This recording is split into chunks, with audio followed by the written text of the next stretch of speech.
بسم اللہ الرحمن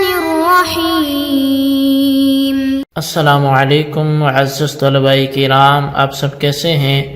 آج ہم تفسیر بیضاوی کے سبق نمبر 202 کو پڑھیں گے۔ آج کے ہمارے سبق کا عنوان ہے سابقہ پر تمثیل۔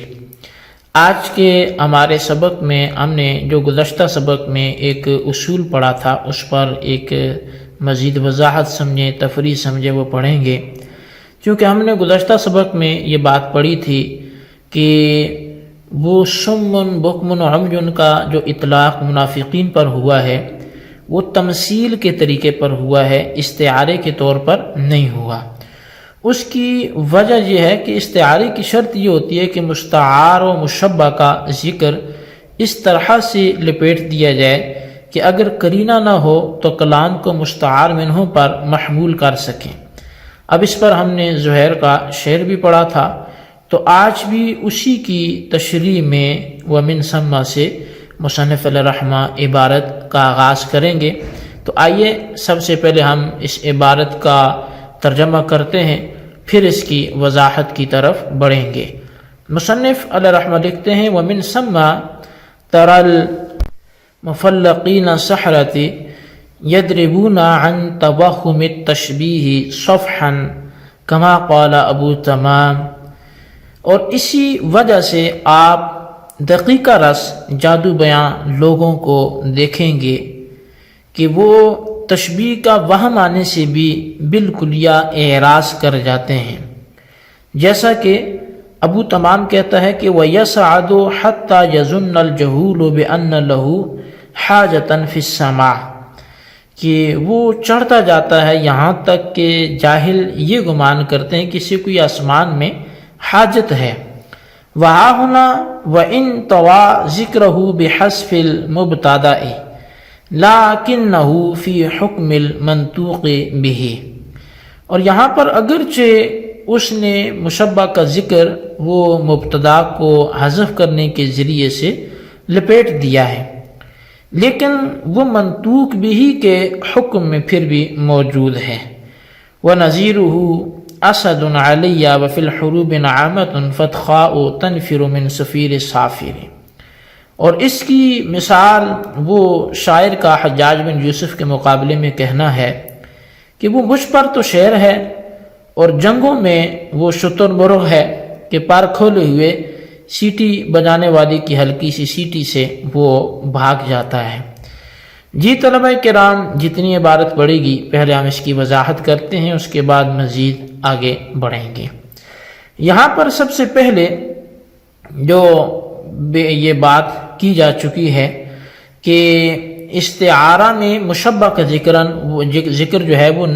منسین ہونا چاہیے۔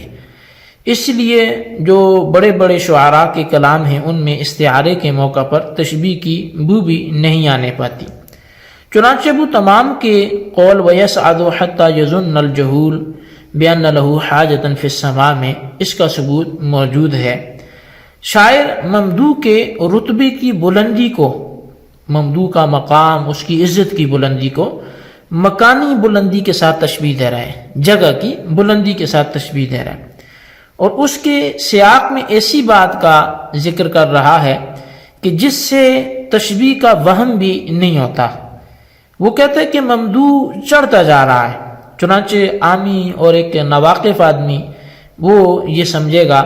کہ اسے آسمان میں شاید کوئی کام ہے اس لیے چڑھ رہا ہے۔ اب شاعر نے یہاں یظن الجہول کہا نا کہ جو دانا و بینا انسان ہے وہ تو سمجھ جاتے ہیں کہ ممدوح کو خدا نے کمالات دے کر وہ مستغنی کر دیا ہے، اس سے آسمان پر جانے کی ضرورت ہی کیا ہے۔ لیکن یہاں یظن الجہول سے اس نے یہ بتایا کہ جو عامی اور ناواقف آدمی ہے، جو جاہل آدمی ہے، وہ یہ سمجھتا ہے کہ شاید ایسے آسمان میں کوئی حاجت ہے، کوئی کام ہے۔ اور آیت میں مشبہ کا ذکر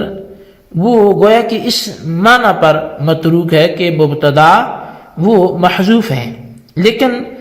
قاعدہ محذوف جو ہے وہ مذکور منطوق کے حکم میں ہوتا ہے، یعنی یہ قاعدہ ہے کہ جو محذوف ہے المحذوف یا المقدر کالمذکور، تو جو محذوف ہے مقدر ہے وہ منطوق کے حکم میں ہے۔ اب قاضی صاحب نے اس کی ایک نظیر میں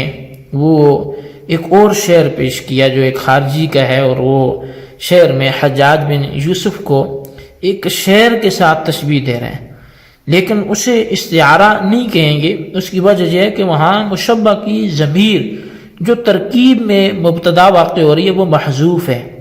تو وہی بات ہے کہ محذوف ہو تو پھر وہ مذکور کے حکم میں ہوتا ہے، تو اس لیے وہ وہاں پہ گویا کہ ذکر ہی ہے۔ وہ کیا کہتا ہے؟ وہ کہتا ہے جی اسد علیہ۔ اب اس کے مطلب یہ ہوتے ہیں کہ انت سائل علیہ، کہ تو مجھ پر شیر کی طرح حملہ کرنے والا ہے، تو مطلب یہ کہ تو مجھ پہ بہادری دکھاتا ہے شیر کی طرح۔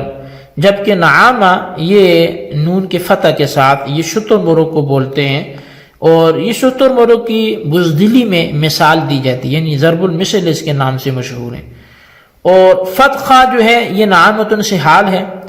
اور اس کے جو معنی ہے وہ ہے پر کھولے ہوئے۔ تو اب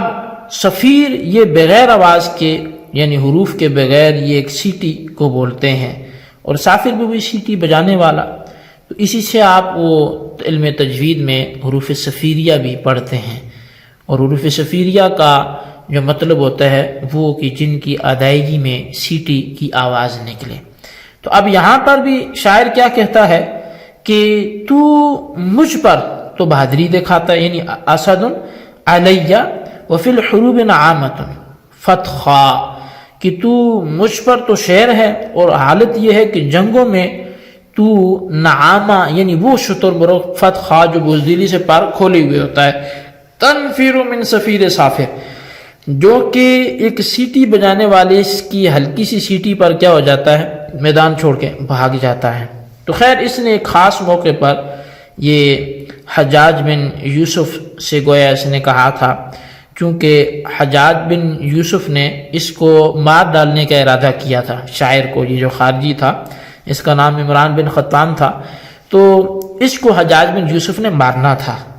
اور وہاں پر صورتحال یہ تھی کہ غزالہ کے مقابلے میں حجاج بن یوسف نے شکست کھائی تھی، یعنی وہاں پہ یہ ہار چکا تھا جنگ میں۔ تو انہی دو باتوں کا تذکرہ پھر شاعر کر رہا ہے کہ مجھ پر تو شعر بن رہا ہے، اور مجھے تو بڑی بڑی تڑیاں بڑی بڑی تو دھمکیاں دے رہا ہے، اور ادھر غزالہ کے مقابلے میں تو دم دبا کر بھاگ کھڑا ہو گیا تھا۔ تو خیر یہ ایک معنوی اس کا وہ انداز تفہیم تھا جو میں نے آپ کے سامنے رکھا، ورنہ کہنے کا مقصد یہ کہ یہاں پہ آپ جو پہلا شعر ہے یسعد حتی یظن الجہول بان لہ حاجۃ فی السماء وہ ہو، یا پھر وہ دوسرا شعر اسد علیہ ہو، تو آپ دونوں میں دیکھیں تو مبتدا محذوف ہے، اور محذوف وہ مذکور کی طرح ہوتا ہے۔ تو جب کہ یہاں پہ عام آدمی کو اگرچہ یہ وہم نہیں ہوتا، لیکن اہل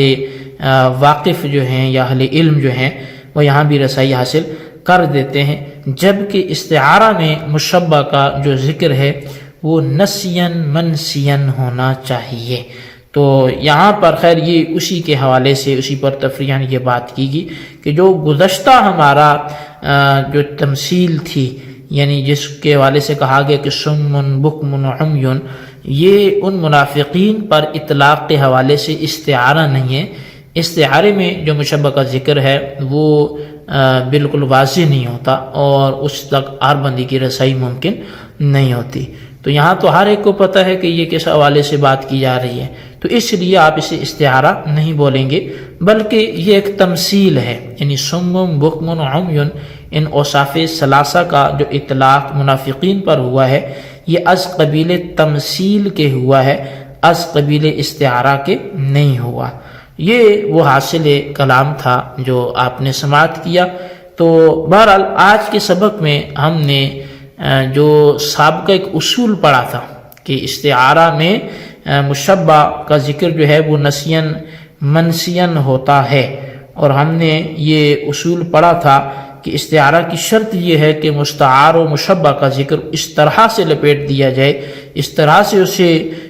جو ہے وہ چھپا دیا جائے کہ اگر قرینہ نہ ہو تو کلام کو مستعار منہ پر محمول کر سکے۔ تو اس کا انطباق ہم نے اگلے شعراء کے شعروں سے کیا کہ دیکھیں ایسا ہی ہوتا ہے، اور یہی وجہ ہے کہ ہمارا جو کلام ہے سم بکم عمی، یہ از قبیل استعارہ کے نہیں ہے بلکہ تمثیل کی جہت سے ہے۔ تو یہیں پہ ہم اپنا سبق بھی موقوف کرتے ہیں، آئندہ انشاءاللہ اس سے آگے ہم اپنے سبق کو بڑھائیں گے۔